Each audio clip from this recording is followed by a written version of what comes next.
Hi there. We have been talking about creating healthy habits, for our physical well-being. And during peri and postmenopause, this is super important, right? It is. It Healthy habits are affecting our bone health, our brain health, our cardiovascular health, our metabolism, our digestive health. Think brain fog, hot flushes, cardiovascular disease. We're at a really high risk for that as we journey through menopause. Um, you know, Menobelly, all of these sorts of things. So these healthy habits are really important. Today we're going to focus on bone health.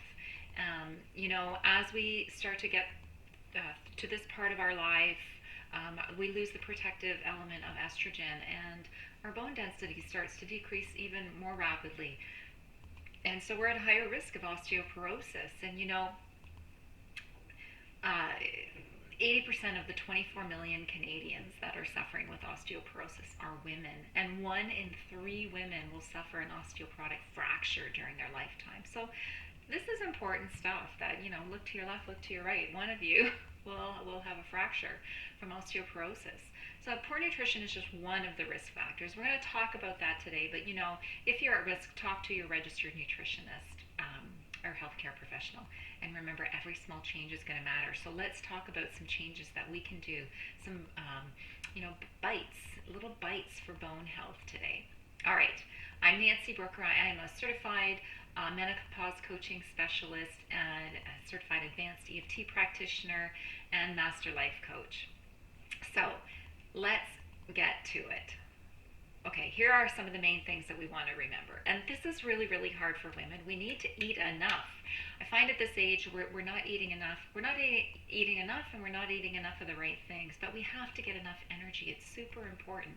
Restrictive dieting is going to weaken our bones. And so we need to make sure we're eating enough energy. We need to make sure we're eating enough protein. Bones are actually made up of, I think, half of the volume, and a third of the bone weight is protein. So we really need to make sure we're getting enough protein to support our bone health. We want to be eating a wide range of nutrient dense, vitamin and mineral rich foods, right? From dark leafy greens and calcium fortified foods and bone broths and other nutrient dense foods. It's really important. Make sure you're getting enough fruits and vegetables, getting your key vitamins in, your A's, your C's, your E's, your K's for your bone metabolism. Getting enough vitamin D, getting out in the sunshine. I live in Canada, and we're in the middle of winter now. There's not much sun out there right now, and even on the days when there is sun, it's hard to get enough vitamin D, your body to make enough vitamin D from the northern sun. So you might need to supplement. Talk to somebody about that, but get yourself out and get that sunlight. Eat those healthy oily fishes.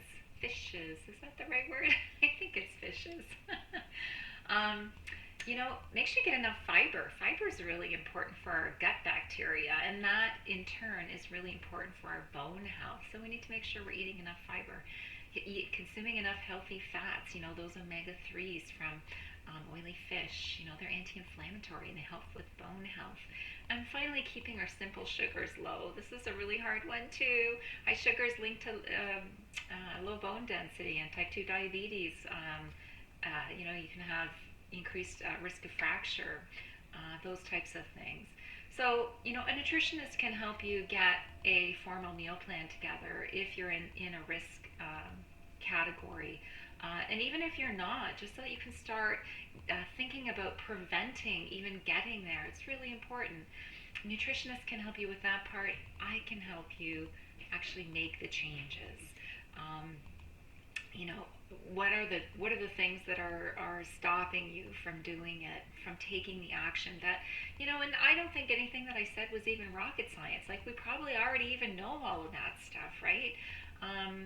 But something stops us from doing it. It's different to know what to do, and then there's the resistance to actually doing it. And if you need some help getting past the resistance, let's talk.